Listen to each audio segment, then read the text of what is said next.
예, 말씀이 좀 길죠?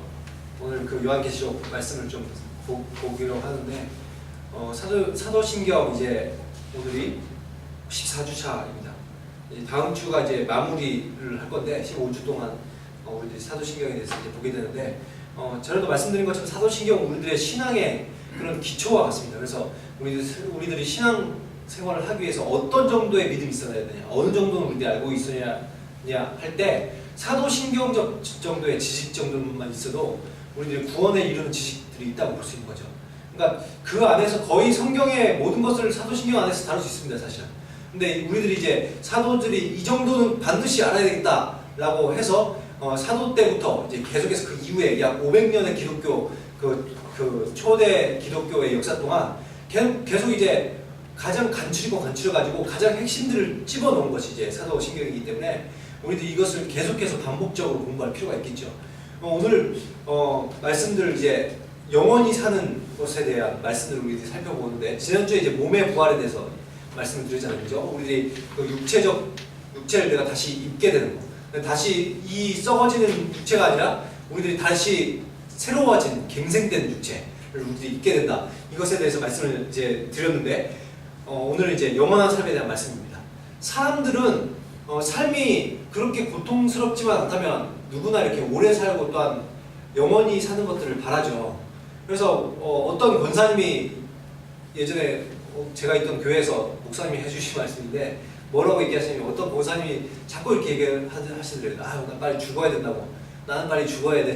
자꾸 얘기를 하시면서 목사님한테도 목사님 제가 살아서 더 이상 살면 안 되죠. 더 이상 빨리 죽어야 되죠. 자꾸 이런 식으로 얘기를 하길래 목사님 하도 그 얘기를 많이 들으니까 하도 지겹고래갖고 목사님 이렇게 권사님이 또 그 얘기를 하시길래 이렇게 얘기했대요. 예, 권사님 빨리 그 천국 가셔야지 이렇게 얘기를 했더니 권사님이 굉장히 화를 내면서 그때부터 목사님이 자기 빨리 죽으라고 했다고 온 동네방네 소문을 내고 다니더래요. 무엇을 말하는 거예요? 권사님은 말은 그렇게 하지만 실제로는 뭐예요? 오래 살고 싶은 거예요. 굉장히 오래 살고 싶고 계속해서 살고 싶은 거예요. 오래 살고 싶은 그런 영혼들이 얼마나 대단한지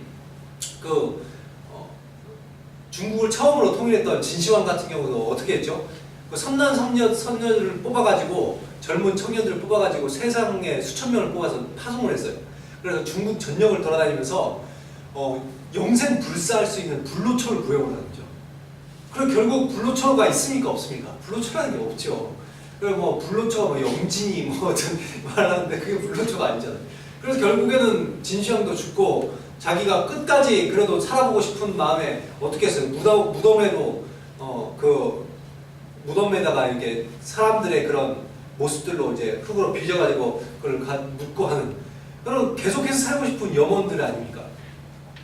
현재도 이제 개론 프로젝트를 통해서 우리들이 생명 연장의 꿈을 꾸고 우리들이 어떤 일들을 합니까? 세포 분열이 우리 사람들이 보통 70회 정도 하면 죽습니다. 대략적으로. 근데 1년에 한 번 정도 세포 분열을 하기 때문에 대략 70년을 사는 거예요. 근데 세포 분열을 이게 염색체를 연구를 해보니까 염색체의 머리 부분이 자꾸 닳는데요. 근데 그것이 닳아가지고 나중에 결국 죽는다요. 그러니까 결국에는 그거 염색체 위에 캡 같은 거를 모자를 씌워서 보호를 할 수 있다면 생명이 계속 연장되지 않을까 이런 생각을 해갖고 그 캡을 씌우는 연구들을 하고 있어요. 어떤 사람들이. 또한 어떤 과학자들은 또 무엇을 하냐면은 그 암세포 같은 경우는 무한반복하는 세포인지 아시죠? 우리들의 몸의 세포는 70회 정도면 죽는데 암세포는 이게 무한반복해요. 계속해서 반복해도 죽지 않은 세포예요. 그렇기 때문에 우리들의 세포가 왜 암이 걸리면 죽느냐 이게 쓸데없이 세포가 계속해서 분열하기 때문에 죽는 거예요. 결국에는 그걸 암세포라고 하는 거예요. 막 세포 자체가 막 더럽고 악하고 이런 거라기보다는 어떤 특정한 세포가 계속 분열하기 때문에 몸이 안 좋아지는 거예요. 근데 이런 암세포를 잘 연구해서 세포의 그 분열 속도를 좀 늦추면서 우리들의 몸에 이렇게 잘 될 수 있도록 하면 생명이 연장되지 않을까. 실제로 쥐에게 실험을 해봤습니다. 그래서 쥐한테 실험해본 결과 쥐의 수명이 약 1.5배 정도 늘어났습니다. 근데 문제가 뭐예요? 살아가고 있는 그 1.5배 동안 살아가는 내도록 그 암으로 투명해야 된다는 것이죠. 쥐가 피를 갈아내고. 그러니까 결국에는 아직은 그런 기술이 없을 뿐만 아니라 우리들이 설령 수명이 연장된다 한들 여러분 사고는 막을 수가 없잖아요. 그죠? 우리들이 오래 살면 오래 살수록 무슨 일들이 생겨요? 결국 사고 사러 죽는 일들이 엄청나게 커질 거예요. 계속해서 범죄는 많아지고 있고 점점 또한 그 위험한 요소들은 점점 많아지고 있습니다. 그리고 한때 그 인류가 1000살에 가깝게 살던 때도 있었잖아요. 그죠? 창세기 5장 말씀을 보면 인류가 보통 평균 900세 정도 살지 않았습니까? 근데 그렇게 사람들이 오랫동안 살 때도 있었지만 1000년은 살면 뭐든 우리들이 할 수 있고 인생이 좀 즐거울 수 있을까요? 여러분 1000년을 살면 이게 생각만큼 그 인생이 더 안 좋을 수도 있습니다. 왜냐면 1000년 정도 살면 이제 200년, 300년 살면 애송이죠. 젊은 사람에 속하죠. 그래서 한번 공부하는 학생들한테 이걸 물어본다면 학생들이 좋아하지 않을 것 같아요. 왜냐면 200년, 300년 정도 전공 공부를 해도 이게 그래 그 정도는 해줘야 이제 좀 약간 전문가 축에 속할 수 있는 10년, 20년 공부해가지고 전문가 못 되죠. 한 200년, 300년 정도 해줘야 되고 그 다음에 뭐 누구한테 잘못해서 원수를 줬어요. 그럼 한 300년 쫓겨다녀야 돼요. 이런 인생을 과연 살 수 있을까? 뭐 범죄자 돼서 그 감옥에 가면은 이게 500년 감옥에 갇혀 있어야 되고 이런 사람들을 생각한다면 이렇게 즐거운 삶은 아닐 수도 있을 것 같아요. 또한 결국에는 노아 홍수 때 이런 사람들이 그리고 어떻게 됐어요? 완전히 노아 가족을 제외하고 깡그리 이제 결국 다 죽잖아요. 인류가 그죠? 그리고 결국 노아의 가족들도 다 죽긴 죽습니다. 늙어서. 그럼 이런 노아의 그 아담의 후손들의 족보들, 창세기 5장, 창세기 또한 4장의 가인의 족보들, 이런 족보들을 통해서 우리들에게 알려주는 메시지가 뭐예요? 야, 무엇을 알려주겠어요? 결국 어떻게 살든 사람들은 결국 죽는다는 거예요. 우리들 결국 죽는다는 것을 우리들에게 보여주고 있죠. 그렇지만 성경에는 죽지 않고 살 수 있다는 근거들을 제시하고 있습니다. 인류 역사상 죽음을 맛보지 않고 죽음을 맛보지 않은 사람이 2명이 존재하죠. 그죠? 성경에 2명이 나와요. 누구예요? 에녹. 예, 그렇죠. 에녹이 창세기 5장에 그렇게 모든 사람들이 1000살 가까이 살지라도 다 죽어요. 근데 죽지 않는 사람이 있었다고 얘기해요. 에녹은 보니까 어때서 하나님께서 죽음을 보지 않고 천국으로 들려 올라가게 하셨다고 돼 있어요. 그가 무엇했기 때문에? 히브리서 11장 보면 하나님을 기쁘시게 하는 자라는 증거를 얻었대요. 하나님을 기쁘시게, 인류 역사상 가장 하나님을 기쁘시게 하는 존재, 에녹이라는 거죠. 그럼 에녹이 무엇으로 하나님을 기쁘게 했어요? 창세기 5장 보면 기쁘게 한 내용들이 나왔죠. 무엇을 했다고요? 300년 동안 하나님과 동행하였다고 돼 있어요. 다른 어떤 사람보다도 하나님과 깊이 친밀함을 가지고 있었다는 거예요. 하나님이 너무나 친밀한 나머지, 저는 어떤 아이가 제가 훈련을 받는 도중에 어떤 아이가 묵상했던 것을 간사님을 통해 들어서 자기 아들이 8살인데 그 아이가 묵상을 했대요. 에녹 말씀 가지고. 그때 그 아이가 이렇게 묵상을 하더라고요. 저는 굉장히 감명을 받았어요. 그 어린 나이가 이런 말씀을 묵상할 수 있다 이라는 생각에 그 아이가 자기한테 하나님 그러니까 그런 거죠. 어떤 거냐면은 하나님이 에녹하고 그날은 에녹하고 같이 동행을 하고 있었죠. 너무 즐거워서 같이 먼 곳까지 이야기하면서 갔대요. 근데 너무 이야기가 달콤하고 재밌다 보니까 하나님도 깜빡하고 에녹도 깜빡했다는 거예요. 밤이 깊어버린 거예요. 집으로 돌아가다니 너무 늦어버린 거예요. 그러니까 하나님이 에녹한테 그 하루는 이렇게 물어보더래요. 에녹아 그냥 집에 가지 말고 오늘은 우리 집에 가서 잘래? 이렇게 물어보더래요. 그날로 이 땅에 에녹이 보이지 않았더라 라고 그 아이가 묵상을 하면서 그래서 하나님께서 너무나 기뻐하셔서 천국으로 데려갔다는 거예요. 에녹. 저는 이 얘기를 들으면서 그 아이가 느끼는 하나님이 어떤 분인가, 하나님과 그렇게 대화하고 그것을 시간이 가지는지도 모를 정도로 하나님과 동행하는 것을 즐거워하는 아이가 아니었을까 라는 생각이 들었어요. 제가 아주 어렸을 때 저도 그런 삶을 살아봤기 때문에 알죠. 그리고 그런 것을 생각하면서 그래, 하나님과의 동행하면 이런 것이지. 내가 너무나도 즐거워서 그분과 함께 있는 것이 너무나 즐거워서 시간 가는 줄도 모를 수 있는 이것이 우리들의 동행함이 아닐까. 여러분, 에녹은 어찌되었건 하나님께서 데려가셨어요. 너무나 그를 기뻐하셨어. 그리고 또한 죽지 않고 올라간 사람이 한 명 더 나와요. 누구예요? 오늘의 찬양 속에서도 있었어요. 찬양을 선곡을 잘한 것 같은데 엘리야가 죽으면 보지 않을 것 같아요. 회오리 바람을 타고 올라왔어요. 그의 시체는 찾을 수 없었어요. 뭐 어떻게 됐다는 거예요? 하늘로 올라갔다는 거죠. 하늘에 올라가면 우리들이 보통 이 땅에서 죽으면 육체와 영혼이 분리가 되잖아요. 그죠? 그래서 영혼은 하늘로 올라가요. 그럼 그 영혼이 어디가 있어요? 낙원에 가 있죠. 그죠? 낙원에 가 있다고. 언제까지? 예수 그리스도께서 이 땅 가운데 재림하셔서 새로운 육체를 입기까지. 그런데 이 인류 역사상 두 명은 육체를 가지고 그냥 하늘로 올라가서 낙원에 있어요 지금. 그리고 예수님도 부활체를 가지고 지금 낙원에 계시죠. 그렇기 때문에 몸을 입고 있는 존재가 3명이 있어요. 보면 천국에는 지금 낙원에는 그들도 나중에 다시 내려와서 우리들이 새로운 육체를 입을 때 그들도 새로운 육체를 입을 것이고 그리고 예수님과 같이 우리도 변화되겠죠. 그래서 영원한 삶을 살게 된다고 성경은 말하고 있는 것이죠. 근데 여러분 이 에녹과 엘리야를 통해서 그럼 알려주시는 하나님께서 알려주시고 하는 메시지가 뭐겠어요? 결국 우리들에게 영원한 삶이 있다는 걸 알려주시고자 하시는 거예요. 너희들에게 이 인류가 다 여기서 죽지만 그러나 영원히 살 수 있는 길이 너희들에게 있다 라고 얘기해 주는 거예요. 어떻게 하면? 하나님께서 기뻐하시는 사람들을 그렇게 하셨어요. 여러분 영원히 살 수 있으면 좋겠죠? 저는 영원히 살 수 있으면 좋을 것 같아요. 근데 물론 뭐 우리가 그 뱀파이어나 뭐 영화 보셨죠? 뱀파이어나 좀비 같은 거. 어제도 그 철민 형제가 이렇게 누구의 부탁으로 이제 그 좀비 작업을 이제 그림 작업을 하는데 끔찍해서 보기도 싫은 형상이에요. 근데 그런 모습 우리들 막 이렇게 하고 다니고 이렇게 이런 것들 이런 식으로 영원히 사는 것을 원하지 않잖아요, 그죠? 우리들이 원하는 건 단지 그리고 생명이 어떻게 연장되는 거. 내가 이 땅에서 그냥 계속 오랫동안 살 수 있는 것들은 좀 아닐 수도 있어요. 왜냐면은 이 땅이 지금 이 상태만 돼도 그냥 그저저 살만해요, 그죠? 그런데 여러분 아프리카 사람들은 굉장히 어렵게 살고 또한 북한의 사람들 어렵게 살죠. 북한 같은 현실에서 계속 사는 것이 즐거울까요?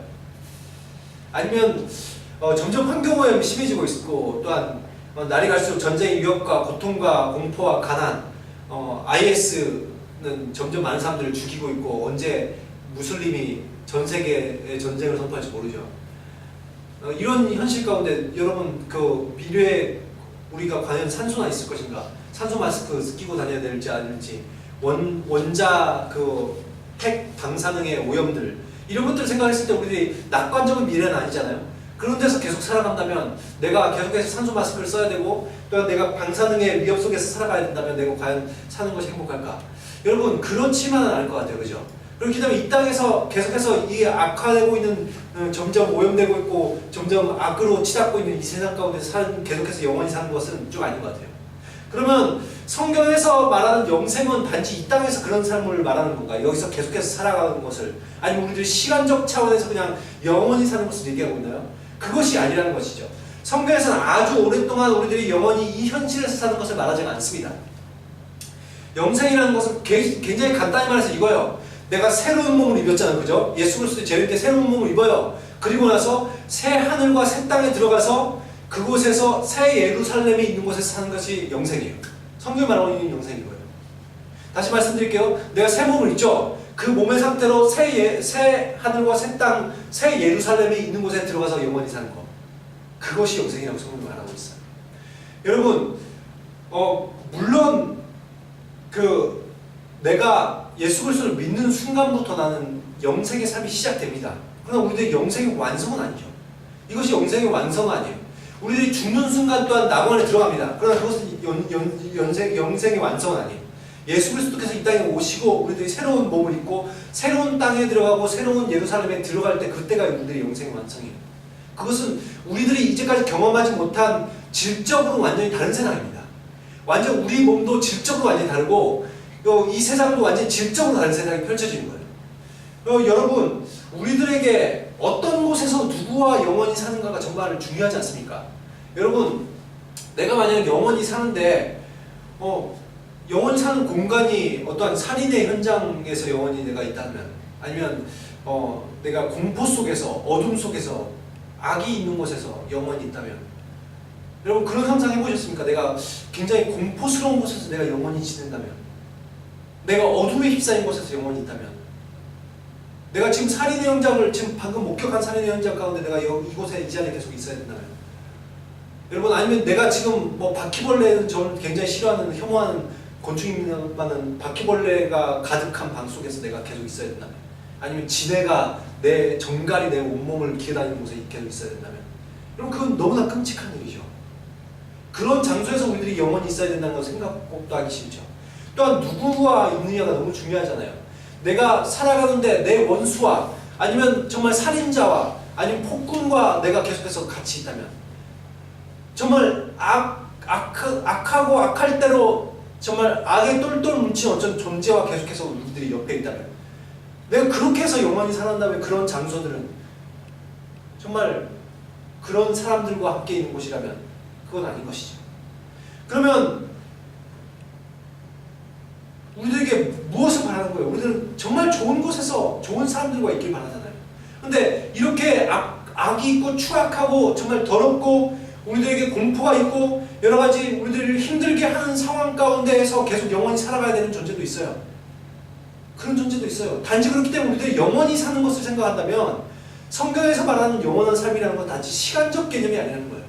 시간적으로 봤을 때는 영원히 사는 것이 우리만 영원히 사는 것이 아닙니다. 불신자도 이 땅에 인간으로 태어났으면 누구나 영원히 살아야 돼요. 근데 이러한 아까 얘기했던 그런 추악한 세상에서 영원히 사는 존재가 성경이 말하고 있는데 오늘 8절 말씀에 나와 있죠. 8절에 보니까 이런 사람들이 그런 곳에 있었는데 다 함께 읽어볼까요? 그러나 두려워하는 자들과 믿지 아니하는 자들과 흉악한 자들과 살인하는 자들과 음행하는 자들과 점술가들과 우상숭배자들과 거짓말하는 모든 자들은 불과 유황으로 타는 곳에 던져지니 이것이 둘째 사망이다.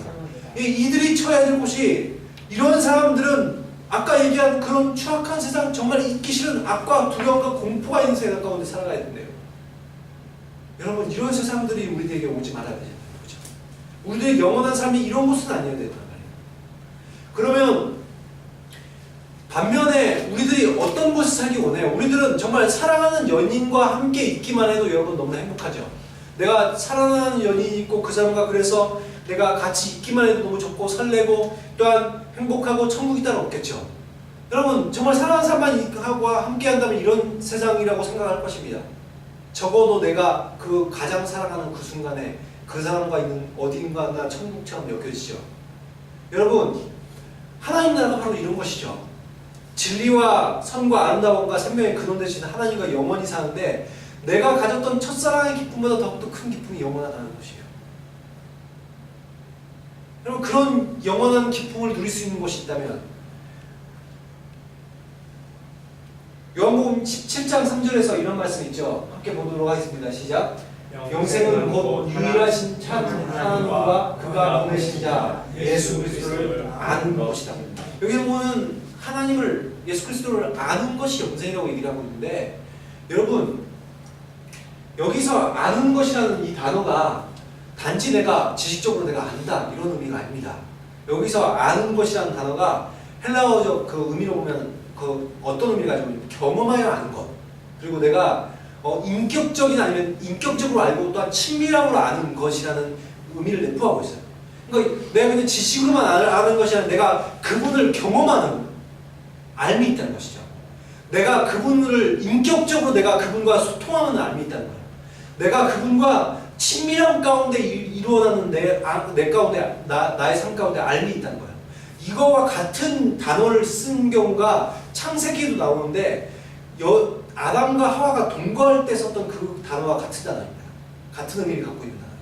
그러니까 너무나도 그걸 친밀하게 경험적으로 아는 거예요. 그분은 하나님과 너무나 친밀하게 아는 거예요. 그래서 하나님 말씀 가운데 무슨 말씀이 있어요? 성경의 말씀 가운데 하나님을 어떻게 알아요? 맛보아 알지라고 얘기하고 있죠.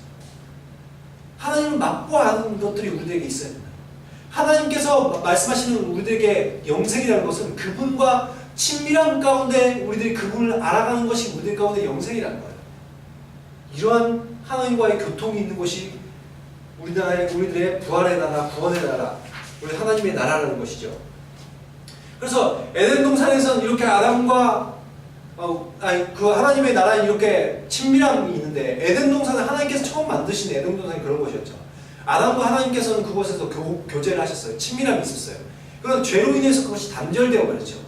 근데 하나님께서 우리들에게 어떻게 해주시겠다는 거예요? 영생은 이것을 다시 회복시키셔서 우리들 가운데 다시 하나님께서 늘 하나님의 임재가 가득한 곳으로 만들어 주시겠다는 거예요. 그곳에서는 우리들에게 인생의 지루함이란 있을 수 없습니다. 인생에 무료하고 우리들이 괴롭고 또한 슬픔과 죽음과 고통이 있다는 것은 이런 것들을 우리들에게 찾아볼 수가 없는 것이죠. 그곳에서는 항상 즐겁고 사랑스럽고 매일이 기대되고 놀랍고 환상적인 기쁨이 늘 충만한 것이 바로 하나님 나라라고 성경은 말하고 있는 것입니다. 오늘 본문에 보시면 영원한 나라가 얼마나 놀랍고 아름다운 것인지 이렇게 설명합니다. 1절 말씀, 그 주보에 나와 있는데 1절 말씀 다시 보시면 뭐라고 얘기를 하고 있어요? 새 하늘과 새 땅을 보니 어떻다고? 새 하늘과 새 땅이 처음 하늘과 처음 땅은 없어졌고 라고 얘기하고 있어요. 이런 죄악으로 붙들고 굉장히 척박한 땅에서 우리들이 살아가는데 이곳이, 이런 세상이 완전히 질적으로 다른 유토피아로 완전히 변화되었다는 거예요. 완전히 SF 영화에서 보면 정말 아름다운 세계를 여러분 보신 적 있으신가요? 정말 이 세상이 끝없이 악으로 치달아서 인간이 살기에 도저히 안 좋은 땅이 돼버리는 것이 나오는 SF물들이 있습니다. 그러고 나서 새로운 유토피아를 만들어요, 인간들이. 그리고 그곳에서 사는 장면이 나오는 영화들이 가끔 있거든요. 근데 그것은 인간의 상상 속에서 만들어낸 유토피아입니다만은 그것보다 훨씬 놀라운 세계를 하나님께서 준비하고 계셔요. 새로운 세계를. 근데 5절 보시면 내가 만물을 새롭게 하노라고 되어 있는데 여기에서 만물을 새롭게 한다고 쓰인 그 헬라어가 카이노스라는 단어인데 이게 뭐냐면은 이거는 완전히 뉴의 의미가 아니에요. 새로운 것들, 이거 기존 것을 없애버리고 새롭게 만든다 이런 의미가 아니에요. 이 단어적 의미가 뭐냐면은 이런 거예요. 이것이 잘못되고 뭐가 잘못되었을 때는 본질적으로 이것이 굉장히 그 특질과 본질을 어떻게 한다는 거냐면은 완전 질적으로 새롭게 변화시킨다는 의미를 가지고 있어요. 이 단어가. 그러니까 하나님께서 원하시는 건 뭐예요? 지금 인간으로 말미암아 이 세상이 타락하고 더러워졌고 추악하고 완전히 점점 악화되고 있는 세상으로 됐어요. 그죠? 그래서 세상이 아름답지 못하다고요. 우리들의 눈에는 어느 정도 아름다워 보이지만 하나님의 만족할 정도의 아름다움이 아니에요. 이 세상이. 그런데 이 세상을 어떻게 하시겠다는 거예요? 완전히 새로운 세상으로 변화시켜줍니다. 지금 에덴은 굉장히 아름다운 세상이었을 것입니다. 근데 그것이 인간으로 말미암아 다운그레이드 됐어요. 완전히 안 좋은 상태로 바닥으로 떨어졌어요. 근데 그것을 하나님께서 다시 업그레이드 시켜주겠다. 다시 좋은 상태로 끌어올려 주시겠다는 거예요. 이러한 놀라운 변화가 하나님께서 예수께서 이 땅 가운데 재림하실 때 펼쳐지겠다고 성경에 말하고 있다는 것이죠. 그래서 회복된 형상으로 파괴된 형상이 회복되는 것. 낙원을 우리를 신낙원이라고 부르잖아요. 그죠? 에덴 동산을 우리 낙원을 잃었어요. 근데 그걸 다시 복낙원 시켜주겠다는 거예요. 하나님의 세상으로 다시 회복시켜주겠다는 거예요. 이것을 지금 말하고 있는 거예요. 여러분, 하나님께서 말씀하시는 것은 성도의 몸이 우리들이 성도만 다시 회복된 걸 원하지 않습니다. 하나님은 성도의 회복을 통해서 이 모든 세상이 다시 회복되기를 원하십니다. 우리들의 몸이 새로워진 것처럼 이 모든 세상이 새로워진 걸 기대하시는 거예요. 성경 창세기 3장 보면 인류가 타락하고 나서 세상이 얼마나 변질되었는지에 대해서 말하고 있잖아요. 그죠? 거기 보면 세상이 어떻게 되었다고 되어 있어요. 가시덤불과 엉겅퀴가 자라고 땅이 더 이상 인간에게 좋은 것을 내지 못하고 땅이 인간을 대적합니다. 그것이 무엇을 의미해요? 모든 동식물이 다 변화되고 땅이 변화되고 모든 것이 그 이전에 있었던 땅 가운데 맹수가 없었죠. 그 상태로 아주 아름다운 세상이 있었다는 거예요. 근데 그것이 다시 하나님께서 그 세상으로 돌려놓겠다는 거예요. 지금. 그래서 성경에 이사야서는 그렇게 얘기하죠. 사자가 풀을 뜯고 뱀이 물지 않고 가시덤불과 엉겅퀴가 더 이상 나지 않는 땅. 독사굴에 어린이가 손 넣어도 물지 않고 송아지와 사자가 함께 눕고 그런 세상이 다시 올 것이라고 얘기를 하고 있죠. 새하늘과 새 땅, 이것은 결국 하나님께서 만물을 새롭게 하시는 그런 회복된 에덴 동산과 같은 곳이라는 것을 말하고 있습니다. 근데 문제는 이런 새하늘과 새 땅을 하나님께서 주시는데 그곳에서 2절 말씀 보니까 어떻게 돼 있어요? 2절 보니까 요한이 환상 가운데 하늘을 보니까 거기서 새 예루살렘 성이 하늘에서 쑥 내려오고 있어요. 근데 그것이 그 예루살렘 성도 이전에 자신들이 보지 못한 새로운 예루살렘이라는 거예요. 그것이 이 땅 가운데 탁 내려오고 있는 거예요. 새 예루살렘은 완전히 하나님께 구원받은 하나님의 백성들이 있는 그 공동체를 얘기합니다. 이런 교회 공동체가 천상의 교회입니다. 이것이 지금 하늘에부터 내려오고 있는데 이 새 예루살렘의 특징들이 몇 가지 있습니다. 이것이 뭐냐면 오늘 말씀의 21장, 22장 내용들을 제가 설명을 드리면 이런 거예요. 에덴에 보면 어떤 것도 있어요. 에덴의 특징 가운데 거기는 물이 풍부했어요. 그래서 그 4개 에덴의 근원지로부터 4개의 물들이 흐르죠. 보면. 그래서 그 4개의 물들이 아름답게 흐르고 풍성한 물과 함께 그 보면 동상의 중앙에 또 뭐 있어요? 생명나무가 있잖아요. 근데 오늘 요한계시록 말씀에 보면 이런 말씀이 있어요. 그 에덴처럼 어떤 일들이 일어난다는 거예요. 새 예루살렘에는 하나님께서 하나님의 예수 그리스도의 어린 양의 보좌로부터 흐르는 뭐가 있다는 거예요? 생명수가 있다는 거예요. 근데 그 생명수가 에스겔 말씀을 통해서 우리들이 알 수 있는 것은, 또한 그 요한계시록 말씀을 통해서 우리들이 알 수 있는 것은, 그것은 성령 하나님이에요. 그 성령 하나님께서 우리들 가운데 늘 충만한 삶 가운데 우리에게 있다는 거예요. 그리고 생명나무가 있는데 생명나무가 무엇을 줘요? 영생을 주는 나무 그 가운데 있다는 거예요. 여러분, 그 에덴 동산이 다시 회복되는 것을 보여주는 거지. 생명수 되시는 성령께서 함께 계시고 영생의 생명나무가 그 열매가 그 가운데 흘러넘칩니다. 엄청난 축복이 그 가운데 있죠. 그리고 두 번째 특징을 보니까 에덴에 무엇이 있었어요? 에덴은 그 바닥에 보석들이 깔려있는 장면이 나오죠. 에덴 동산에 창세기 1장 2장 보시면. 근데 그런 모습처럼 어떻게 하시겠다는 거예요? 하나님께서 새 예루살렘에도 보석으로 가득한 존귀한 교회의 모습을 상징으로 보여주시죠. 그 모습이 얼마나 존귀한 교회인지 보석이 12보석을 보여주시면서 이렇게 아름다운 곳이라고 얘기하십니다. 하나님께서 가장 존귀하게 여기시는 교회가 바로 여기 있다고 얘기하십니다. 그리고 그곳에서 또한 범죄와 고통과 질병과 죽음이 없고 죄와 악이 없는 무엇을 말하는 거예요? 이상적인 사회가 펼쳐지는 거예요. 아까 첫 번째는 에덴이 다시 회복되는 모습, 에덴의 회복의 모습을 보여주셨다면, 두 번째로 지금 우리에게 보여주신 것은 이상적인 사회가 펼쳐지겠다는 거예요. 에덴 그 새 예루살렘 가운데. 세 번째는 성 전체에 하나님의 임재로 가득한 모습을 보여주십니다.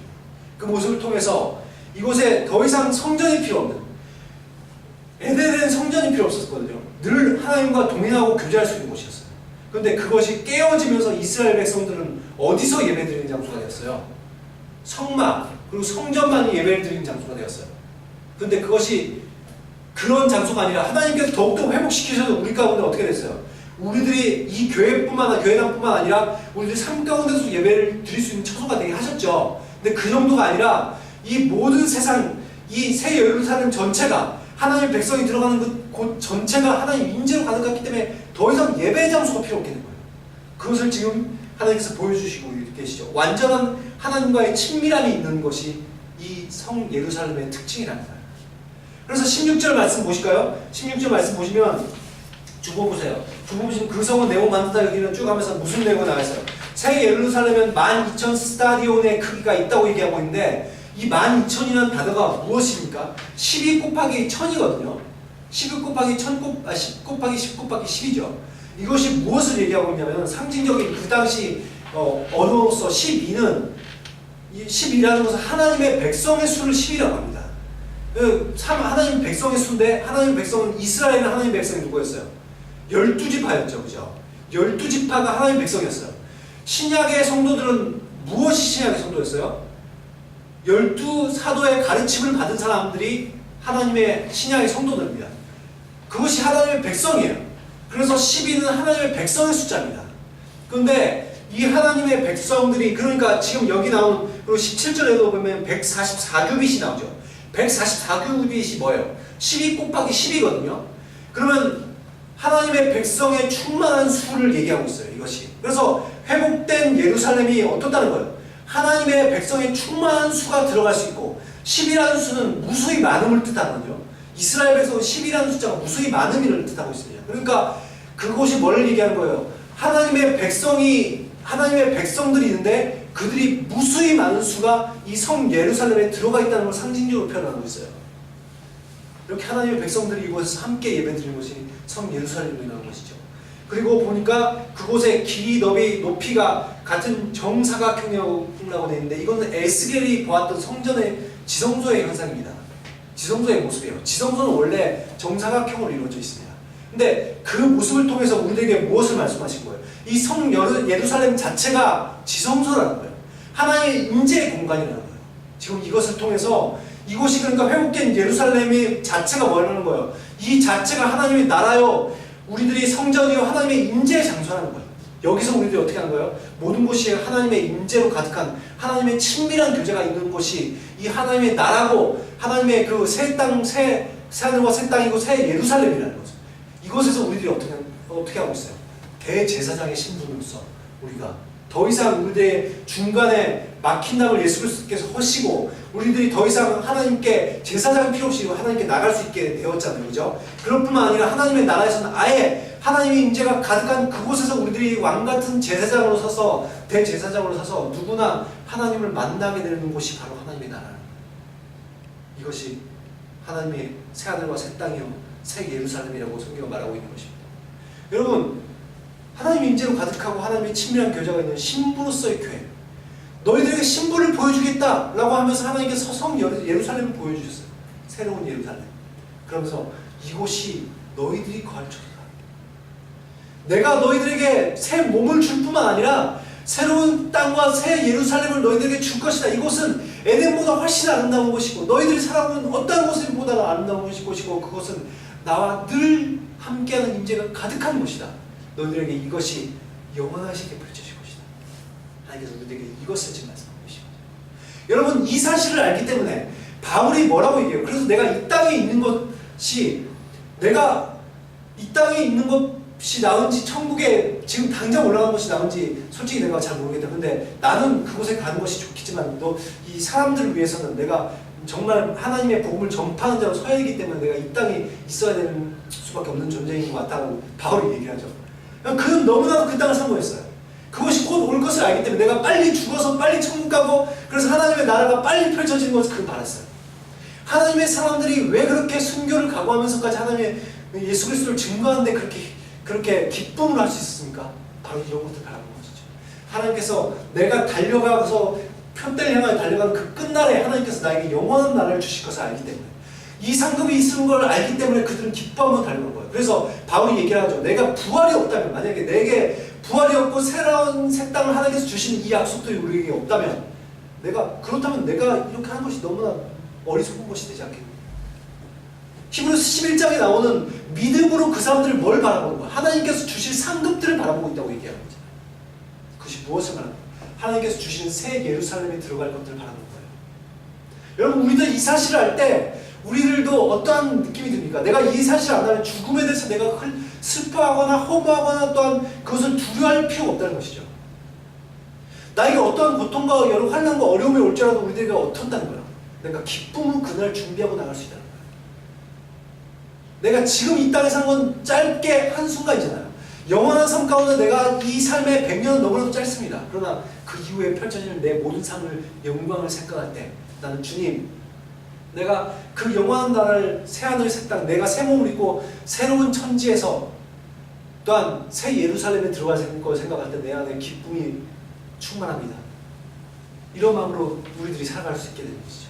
여러분, 성경은 이렇게 우리가 곧 영원한 나라에 들어갈 것을 말하고 있습니다.